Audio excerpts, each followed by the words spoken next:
ब्रह्मा विष्णु महेश विष्णु जी की पूजा करते हैं, शिव जी की पूजा करते हैं, लेकिन क्या आपको पता है कि ब्रह्मा जी की पूजा क्यों नहीं की जाती? लेकिन फिर भी एक जगह ऐसा है जहां ब्रह्मा जी की पूजा की जाती है।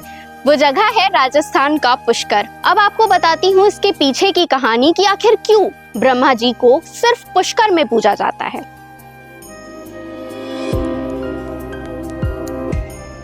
कहानी शुरू होती है देवताओं के युग से।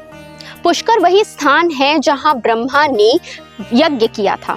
यज्ञ किस लिए किया था? जब उन्होंने वज्रनाभ का विनाश किया, उसकी खुशी में उन्होंने निश्चय किया था कि वो पुष्कर में यज्ञ करवाएंगे।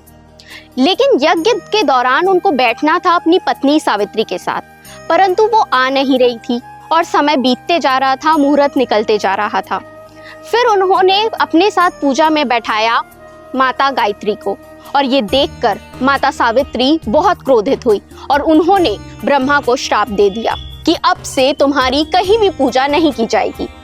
तब जाकर देवताओं ने उनसे विनती की और काफी विनती के बाद उन्होंने कहा कि ठीक है, सिर्फ एक ही स्थान होगा जहां ब्रह्मा जी को पूजा जाएगा, और वही स्थान है पुष्कर। पुष्कर का यह मंदिर लगभग 2000 वर्ष पुराना माना जाता है। 1809 में इसका पुनर्निर्माण हुआ। ब्रह्मा मंदिर के समीप स्थित है पुष्कर झील, जिसे तीर्थ गुरु कहा जाता है, यानी तीर्थों का राजा। कहा जाता है कि कार्तिक पूर्णिमा के दिन यहाँ स्नान करने से सभी पापों का नाश होता है और मोक्ष की प्राप्ति होती है। वैसे हर वर्ष यहाँ लगता है विश्व प्रसिद्ध पुष्कर मेला, जहाँ ऊंट, घोड़े और पशुओं का व्यापार होता है और यहाँ लाखों श्रद्धालु घूमने के लिए आते हैं। तो क्या आपको पुष्कर की ये कहानी पता थी और आप घूम चुके हैं? कमेंट करके जरूर बताइएगा। वीडियो अच्छी लगी हो तो लाइक करें और हमारे चैनल सीजी भास्कर को फॉलो एंड सब्सक्राइब करना ना भूलें।